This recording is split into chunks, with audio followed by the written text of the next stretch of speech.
Hello, this is Ritto here, and welcome back to another Calamity Endgame weapon showcase. Today we are going to be showing the Nanoblack Reaper, which is the best throwing weapon in the game, and it also can be rolled as a melee weapon. Here it is right here. Looks just awesome. It does crazy amounts of damage. All of these projectiles can home in on enemies. So let's just jump right into a boss fight and see how it performs.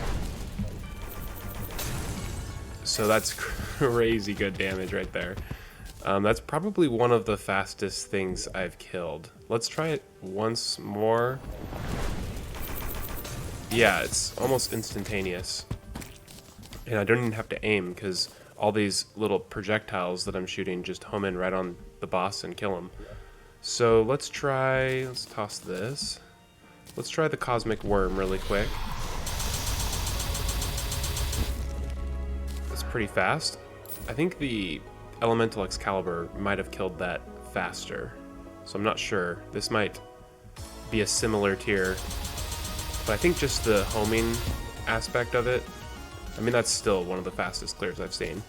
The homing aspect of it, I think, makes it actually more viable against the Supreme Calamitas than the Elemental Excalibur.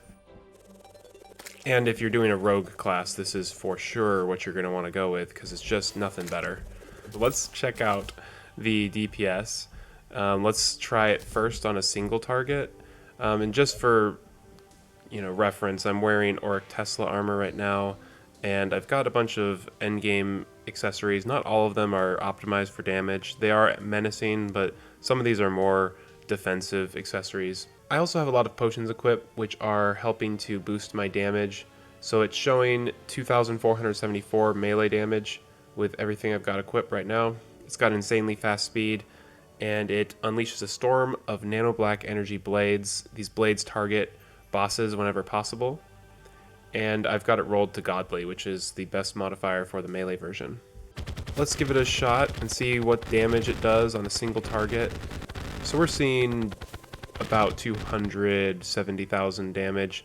The problem with this DPS is that they don't home in on this enemy right here.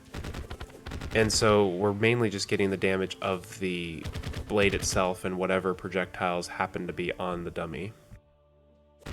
Right over here, we can see hitting more enemies. We're getting up to around 1.9 million.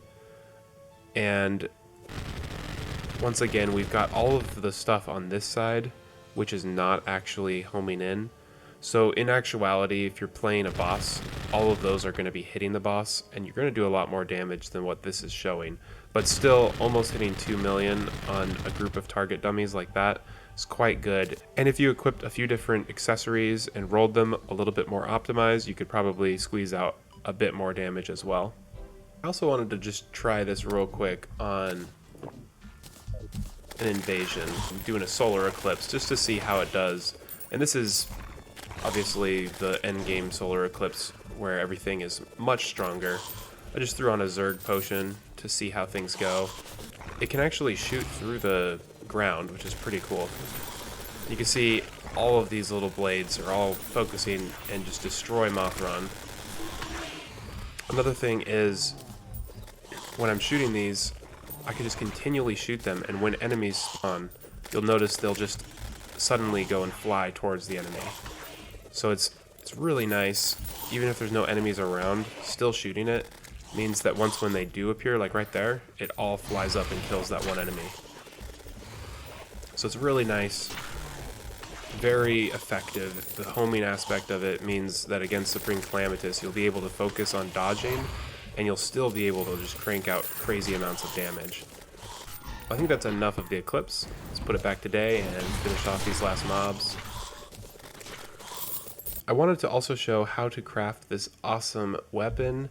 So I'm opening the recipe browser. It's a combination of 3 different scythes. The first is the Ghoulish Gouger, and that is simply obtained from the Poltergeist. The next is the Soul Harvester, which is crafted from Plague Cell canisters, Cursed Flames, and the Death Sickle, which you can get from the Solar Eclipse event. The last weapon you'll need is Essence Flayer, which is Cosmolite Bars, Nightmare Fuel, or Endothermic Energy. And then the other things are pretty simple. Obviously, Shadow Spec Bars, which you'll get from defeating Supreme Calamitas, and then Dark Plasma, which you will get from the Ceaseless Void boss, and Nanites, which you can buy from the Cyborg. And that's how you craft this awesome weapon, the Nanoblack Reaper. If you are a melee class, I would still recommend probably getting this as one of the first weapons after defeating Supreme Calamitas. If you're rogue, it's a no-brainer, definitely get this weapon. I would venture to say it is one of the best weapons in the game. Well, that sums it up for the Nanoblack Reaper. I hope you have enjoyed this video and found it helpful. I'm also doing other Terraria content like a Calamity bow playthrough. I'm doing it on Revengeance Mode and it's been a lot of fun, so if you want to check that out, that is on my channel as well. If you enjoyed the video, be sure to like and subscribe so you don't miss the next one, and I will see you next time.